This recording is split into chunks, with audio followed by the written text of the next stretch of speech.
जोहार दोस्तों, add sign में आप सबों का स्वागत है। और हम लोग जो है पढ़ रहे थे मध्यकाल में झारखंड। हम लोग झारखंड का इतिहास पढ़ रहे हैं और झारखंड के इतिहास में जो महत्वपूर्ण टॉपिक है और जिससे महत्वपूर्ण महत्वपूर्ण सवाल पूछे जाते हैं, बस बहुत ही संक्षिप्त रूप से और जो सवाल बनते हैं उन्हीं को हम जो है वो वीडियो के माध्यम से देख रहे हैं और उससे बाहर कुछ नहीं जाएगा। दोस्तों, हमने देखा प्राचीन इतिहास में झारखंड को किन किन नामों से जाना जाता था। हमने देखा पाषाण काल में झारखंड, हमने धार्मिक बौद्ध धर्म और जैन धर्म का क्या प्रभाव झारखंड पर था इसको देखा। हमने मौर्य काल, मौर्योत्तर काल, गुप्त काल, गुप्तोत्तर काल और पूर्व मध्यकाल में झारखंड को देखा है। आज जो है मध्यकाल में झारखंड को हम देखेंगे। मध्यकाल में झारखंड में हमने दिल्ली सल्तनत को देख लिया। हम मुगल काल को अब हम देखेंगे और मुगल काल जो शुरू होता है, प्रारंभ होता है, तो उसमें सबसे पहले हम लोग देखेंगे शेरशाह को पढ़ेंगे। उसके बाद हम पढ़ेंगे अकबर को पढ़ेंगे, मेनली रूप से हम जहांगीर को पढ़ेंगे, शाहजहां को पढ़ेंगे और औरंगजेब को बड़े संक्षिप्त रूप से देखेंगे। तो चलिए, वीडियो स्टार्ट करने से पहले आप जो है इसका एक स्क्रीनशॉट ले लीजिए।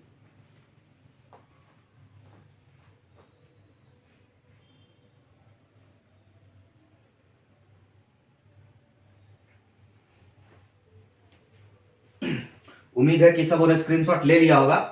और चलिए, हम लोग बहुत ही महत्वपूर्ण चीजों को देखेंगे, क्योंकि जो बुक है उसमें बहुत कुछ लिखा हुआ है जिससे क्वेश्चन नहीं पूछे जाते हैं। क्वेश्चन जो पूछे जाते हैं हम उसी को देखेंगे। और जो है जितने भी कैंडिडेट जो है इस वीडियो को देख रहे हैं वो ज्यादा से ज्यादा इस वीडियो को शेयर करेंगे, ज्यादा से ज्यादा जो है वो शेयर करके लाइक करेंगे और अपना जो व्हाट्सएप नंबर है उसको कमेंट बॉक्स में डालेंगे। और अगर आपको वीडियो अच्छा लगे तो भी कमेंट बॉक्स में आप लोग जरूर लिखिएगा, ठीक है। शेरशाह 1528 ईस्वी में दक्षिण बिहार का शासक बनता है। याद रखिए, शेरशाह जो है वो ऐसा शासक था जिसका बचपन का नाम फरीद था और बड़े ही कष्ट से, बड़े ही संघर्ष से उसने शेर खां और शेरशाह की उपाधि ली थी। एक बाघ को मारने के कारण, एक शेर को मारने के कारण उसे शेर खां की उपाधि दी गई थी 1528 ईस्वी में। जी हां, 1528 ईस्वी में। याद रखिएगा, 21 अप्रैल 1526 को जो है बाबर जो है वो पानीपत का प्रथम युद्ध के पश्चात मुगल साम्राज्य की स्थापना करता है 1526 में। ठीक उसके 2 वर्ष बाद जो है 1528 ईस्वी में जो है उसको बिहार का सूबेदार बनता है, शासक बनता है। उसमें भी दक्षिण बिहार का शासक बनता है। कौन बनता है? तो शेरशाह बनता है। शेरशाह 1528 में, 1526 में मुगल साम्राज्य की स्थापना के 2 वर्ष के बाद दक्षिण बिहार का शासक बनता है 1528 ईस्वी में, ठीक है। शेरशाह से संबंधित मात्र 2 ही इंपॉर्टेंट है। सबसे ज्यादा इंपॉर्टेंट जो पॉइंट है वो है शेरशाह ने अपने सेनापति स से शेरशाह और स से शाहबाज खां, सॉरी ख्वाज खां, ठीक। तो शेरशाह ने अपने सेनापति ख्वाज या ख्वाज खां को चेर राजा महारत चेरो को परास्त कर श्याम सुंदर नामक हाथी प्राप्त किया। यह क्वेश्चन पूछा जाता है कि उस समय चेर राजा शेरशाह के समय जो थे वो महारत चेरो थे। तो महारत चेरो के पास एक बहुत ही सुंदर और बहुत ही गुणवान और मतलब उस हाथी की जो है दूर दूर तक चर्चा थी, उस हाथी की दूर दूर तक चर्चा थी।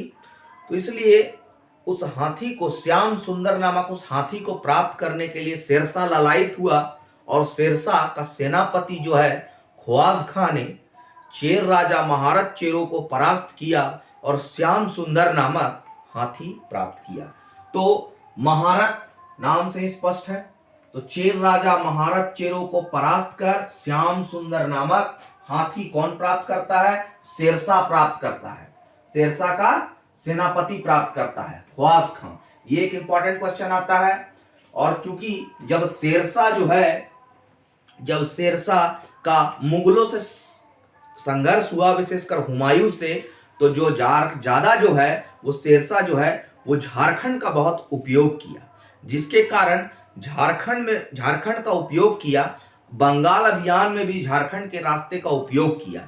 ठीक है, यह जो है शेरशाह राजमहल के तेलियागढ़ी के रास्ते बंगाल पर अभियान किया। तो तेलियागढ़ी का जो रास्ता है उसको बंगाल के अभियान में प्रयोग करने के कारण ये तेलियागढ़ी जो है उसको बंगाल का प्रवेश द्वार भी कहा जाता है। और तेलियागढ़ी के रास्ते का जो है वो प्रयोग किया, किसने प्रयोग किया? तो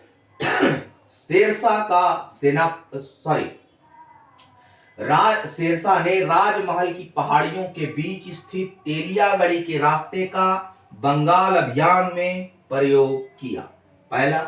दूसरा महत्वपूर्ण, शेरशाह का सेनापति ख्वाज खां दरिया खां के साथ मिलकर, ख्वाज खां और दरिया खां इंपॉर्टेंट है, ख्वाज खां जो है उसने चेर राजा महारत चेरों पर आक्रमण कर दिया 4000 घुड़सवार के साथ, और 4000 घुड़सवार के साथ चेर राजा महाराज चेरों पर शेरशाह का सेनापति ख्वाज खां और दरिया खां ने आक्रमण कर दिया और श्याम सुंदर नामक जो गज था, हाथी है, उसको प्राप्त किया।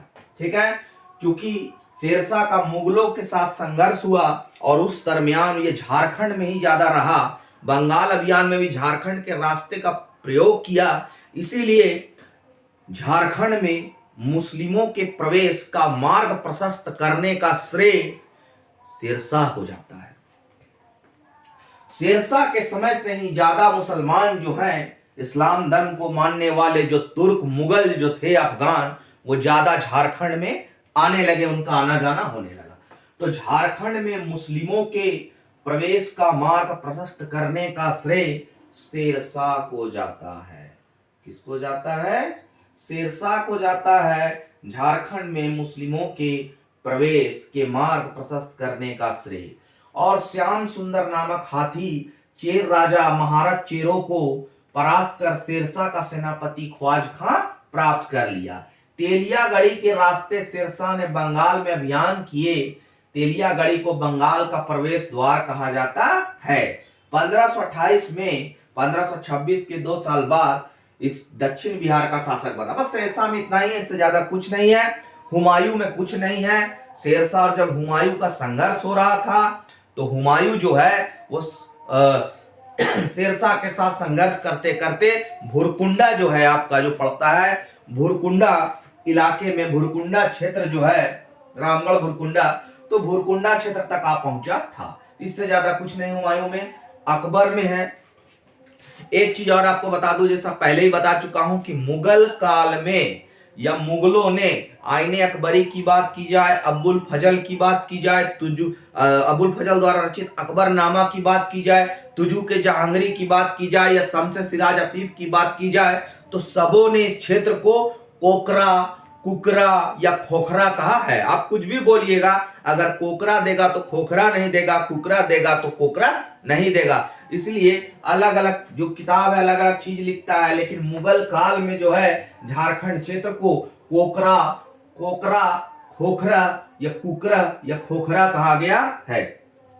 ठीक है, मुगल काल में इसको कहा गया कोकरा, कुकरा, कोकरा कहा गया है। ठीक है, मुगल काल में कोकरा, कुकरा, खोखरा या कोकरा कहा गया है। ठीक है, मुगल काल में क्या कहा गया है? मुगल काल में कोकरा बोलिए, खोखरा बोलिए, कुकरा बोलिए, कोकरा बोलिए, सब एक ही है। कोकरा या खोखरा याद रखिए, बस, ज्यादा नहीं। कोकरा या खोखरा कहा गया है। ठीक है, खोखरा शब्द जो है वो हमको साफ साफ मिलता है अबुल फजल की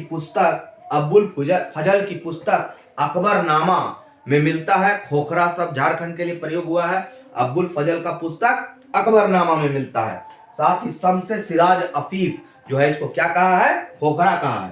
ठीक है, तो अबुल फजल की पुस्तक अकबरनामा शम्स सिराज अफीफ में इसको क्या कहा गया है? खोखरा शब्द कहा गया है। ठीक है, खोखरा कहा गया। ठीक, अकबर ने, देखिए इससे पहले हम लोगों ने खोखरा कुकरा समझ गए, ठीक है, कहा गया मुगल काल में, अकबरनामा में भी कहा गया, शमशेर सिराज अफीफ ने भी कहा है। ठीक है, अब क्या है सबसे महत्वपूर्ण अकबर में क्या पढ़ना है कि हमने अभी तक देखा कि जब दिल्ली सल्तनत की स्थापना हुई तो इल्तुतमिश और बलबन के समय झारखंड पर इसका ज्यादा प्रभाव नहीं था। बख्तियार खिलजी कुतुबुद्दीन ऐबक का सेनापति, इसने नादिया पर आक्रमण किया था तो झारखंड के रास्ते का प्रयोग किया था 1204 में, याद रखिएगा। ठीक है, अलाउद्दीन खिलजी पहला दिल्ली सल्तनत का मुस्लिम शासक था, तुर्क शासक था, जिसने झारखंड में नागवंशी शासक जो थे उसको झारखंड को कर देने के लिए बाध्य किया। खिलजी पहला था। ठीक है, उसी का जो मलिक छज्जू था उसने हराया। ठीक, उसके बाद कभी भी झारखंड को करदाता प्रदेश नहीं बनाया जा सका, न मोहम्मद बिन तुगलक के समय, न फिरोज शाह तुगलक के समय, और लोधी वंश के समय तो प्रभाव ही समाप्त हो गया। उड़ीसा का कपिलेंद्र गजपति ने इस पर प्रभाव झारखंड पर कब्जा कर लिया था, बहुत बड़े क्षेत्र पर। तो सबसे पहली बार मुगल काल में झारखंड जो है प्रदेश को करदाता के रूप में वार्षिक एक मालगुजारी तय कर दिया गया, और वो काम किया था अकबर 1585 ईस्वी में। ये क्वेश्चन आता है, आपको पूछा जाएगा कि अकबर ने किसको पराजित किया और झारखंड प्रदेश जो है उसको वार्षिक मालगुजारी तय कर दिया और उसको करदाता बना दिया। तो उस समय नागवंशी शासक दुर्जन साल शासन करते थे, सॉरी, उस समय नागवंशी शासक मधुकर शाह शासन करते थे। ठीक है, मधुकर शाह। उसके बाद जहांगीर के समय दुर्जन शाह आए थे। ठीक है, दुर्जन शाह ने मुगलों की अधीनता को अस्वीकार कर दिया था, लेकिन मधुकर शाह जो थे मुगलों की अधीनता को स्वीकार करना पड़ा, क्योंकि अकबर के समय 1585 ईस्वी में, ठीक 1585, अकबर के समय 1585 ईस्वी में जो है उसका सेनापति शहबाज खां झारखंड क्षेत्र के नागवंशी शासक मधुकर शाह को पराजित किया और झारखंड को वार्षिक मालगुजारी देने को विवश किया और मालगुजारी को तय किया। ठीक है, तो अकबर ने 1585 ईस्वी में अपने सेनापति शहबाज खां को, शेरशाह ने ख्वाज खां को भेजा था, इसने शहबाज खां को झारखंड पर विजय प्राप्त करने के लिए भेजा। इस युद्ध में नागवंशी शासक मधुकरण शाह, याद रखिएगा इंपॉर्टेंट नाम है, मधुकरण शाह को पराजित किया और मधुकर शाह जो था उसने मालगुजारी देना, वार्षिक एनुअल मालगुजारी देना स्वीकार किया। चलिए हो गया, चलिए फटाफट। 1589 में 1589 में आपको कहीं से भी ये ईस्वी याद रखने का आवश्यकता नहीं, हम लिख दिए हैं। ठीक है, तो हो गया, अकबर का सेनापति जो है उसने मालगुजारी तय किया पहली बार 1585 ईस्वी में, शहबाज खां मधुकरण शाह को पराजित किया। उसके बाद 1580, अब जब मान सिंह को क्या किया गया, बिहार का सूबेदार बनाया गया, बिहार और झारखंड क्षेत्र का मान सिंह को 1589 में सूबेदार बनाया गया। मान सिंह ने एक चेर राजा भागवत राय को परास्त किया था। ठीक है, यहां पर चेर राजा जो है आपको जाकर श्याम सुंदर जो हाथी रखे हुए था वो चेर राजा जो था महाराज चेरो को परास्त किया था। ख्वाज खां शेरशाह के समय था महाराज चेरो। ठीक है, अकबर के समय में मान सिंह ने कौन चेर राजा को पराजित किया, तो भागवत राय को पराजित किया। मान सिंह जो है जब क्या किया, एक और काम 1592 ईस्वी में क्या किया कि राजमहल क्षेत्र, वहां मेनली साहेबगंज को बंगाल की राजधानी बनाया। बहुत महत्वपूर्ण है कि मान सिंह ने क्या किया, तो मान सिंह का 2-3 काम यहाँ इंपॉर्टेंट है, हम लोग देखेंगे। पहला जो काम है, मान सिंह को तो 1589 ईस्वी में बिहार और झारखंड क्षेत्र का सूबेदार बना दिया गया। मान सिंह क्या करता है, मान सिंह राजमहल को बंगाल की राजधानी बनाता है, साहेबगंज को। ठीक है, मान सिंह राजमहल को कब बनाया इंपॉर्टेंट नहीं है, नहीं पूछा जाएगा किसने बनाया, यही पूछा जाएगा 1592 में बनाया है। तो बंगाल को जो है साहेबगंज को राजमहल क्षेत्र को बंगाल की राजधानी मान सिंह ने बनाया। ठीक है, 1592 में बंगाल की राजधानी बनाया और यहीं पर राजमहल क्षेत्र में महल बनवाया, नगर बनवाया, परकोटा बनवाया और सबका मिला के नामकरण किया अकबर नगर। तो पूछा जाएगा कि मुगल काल में किसने राजमहल क्षेत्र में अकबर नगर की स्थापना की, तो मानसिंह ने। ठीक है, अकबर नगर की स्थापना मानसिंह ने कहां की, तो राजमहल क्षेत्र में की, साहेबगंज क्षेत्र में। एक काम है, इसके अलावा अकबर नगर राजमहल को राजधानी बनाया, अकबर नगर की स्थापना की। दूसरा महत्वपूर्ण जो काम करता है ये, जो मिदनापुर के समय मिदनापुर आक्रमण के लिए जा रहा था बंगाल मानसिंह, तो मिदनापुर मानभूम के रास्ते धनबाद के रास्ते जा रहा था तो धनबाद के रास्ते जा रहा था। ध्यान दीजिएगा, धनबाद पर मुगलों का ज्यादा कभी प्रभाव नहीं रहा है। ठीक है ना, ये कहीं एक पॉइंट है। ठीक है, हम लोग को पढ़ना कि धनबाद पर मुगलों का ज्यादा प्रभाव नहीं रहा था। ठीक, तो मानभूम के रास्ते वह मिदनापुर जा रहा था। 89 में चूंकि बना था, तो वही एक साल बाद 90 में तो उसने चेर राजा भागवत राय को पराजित किया। फिर उसके बाद 90-91 में मिदनापुर जा रहा था अभियान में, तो मानभूम के रास्ते जा रहा था, तो वहीं पर पंचेत का किला बनवाया मानभूम में, और परा और तेलकुप्पी के मंदिरों का जीर्णोद्धार करवाया, मरम्मत कराया। 2 पॉइंट ही है। अकबर में आपका जाकर एक 1585 ईस्वी में जो है अकबर अपना सेनापति शाहबाज खां को भेजता है और यहाँ के नागवंशी शासक मधुकरण शाह को पराजित करता है और झारखंड को करदाता प्रदेश के रूप में बदल देता है, वार्षिक मालगुजारी फिक्स करता है। और जब मान सिंह बनता है तो मान सिंह जो है यहाँ पर क्या करता है, राजमहल को बंगाल का राजधानी बनाता है और एक अकबर नगर की स्थापना करता है। साथ ही मिदनापुर जब अभियान के लिए जा रहा था तो उसने मानभूम से गुजरा जब, तो परा और तेलकुप्पी के मंदिर का जीर्णोद्धार कराया, पंचेत का किला बनाया। ठीक है, बस यही है। आईने अकबरी में एक जगह उल्लेख है हजारीबाग का। ठीक है, अब हजारीबाग शब्द का उल्लेख नहीं होगा। ठीक है, इस क्षेत्र का उल्लेख है। आईने अकबरी के अनुसार हजारीबाग के 6 और चंपा नामक परगना जो है वो बिहार के सूबे में शामिल थे और उनसे 15,000 वार्षिक मालगुजारी जो है मुगल लेते थे।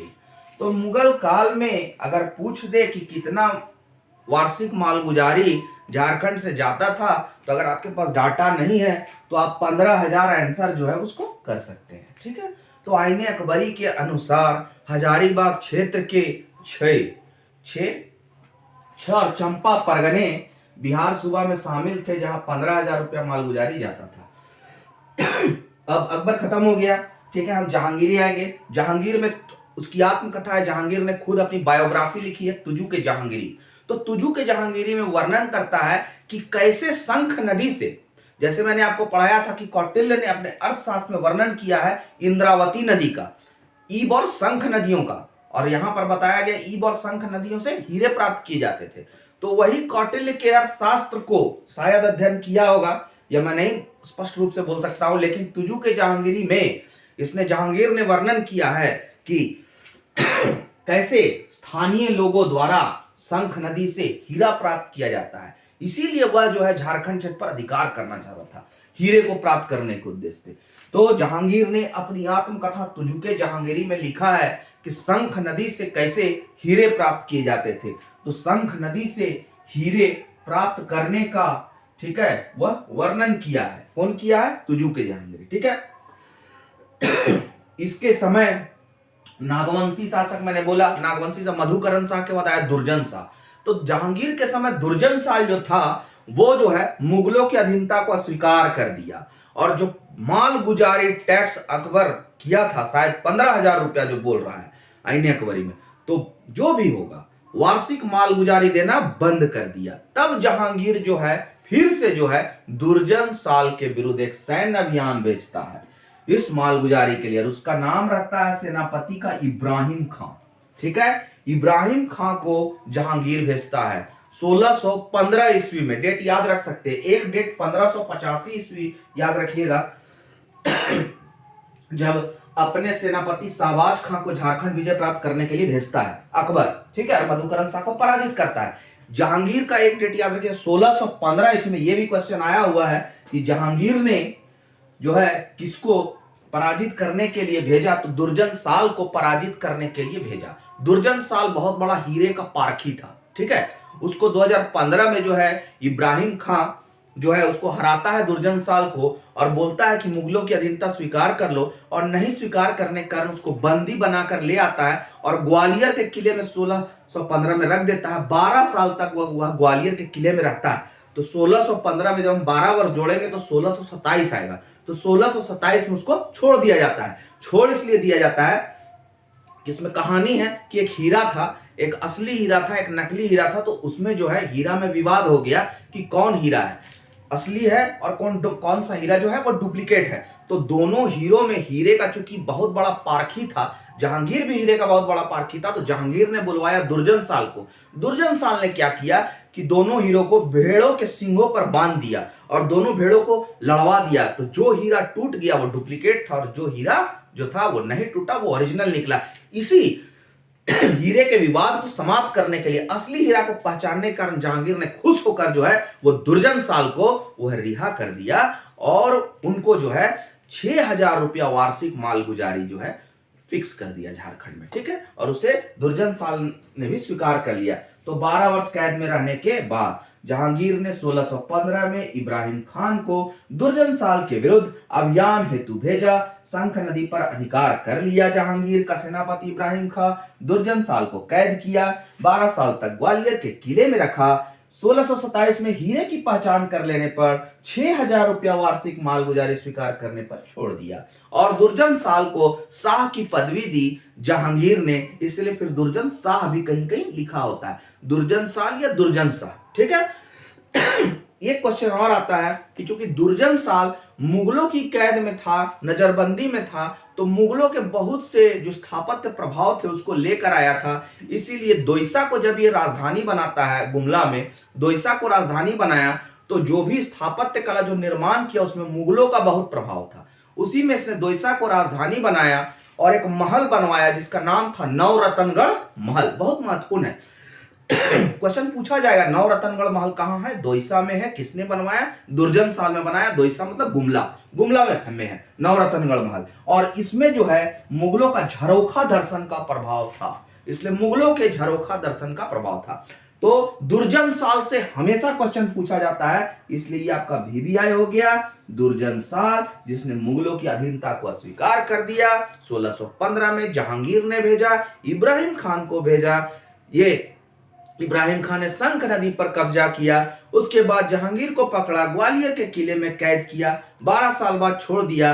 6000 वार्षिक मालगुजारी जो है उसको स्वीकृत करने के बाद, ठीक है, उसने जो है दोईसा को अपनी राजधानी बनाया, नवरत्नगढ़ नामक महल बनवाया जिसमें झरोखा दर्शन का प्रभाव था। जहांगीर तक आज हम लोग इस वीडियो में देख लिए हैं जो है। इसके बाद नेक्स्ट जो है एक तो शाहजहां देखेंगे, औरंगजेब देखेंगे, और कुछ महत्वपूर्ण अनमहत्वपूर्ण तथ्य देखेंगे।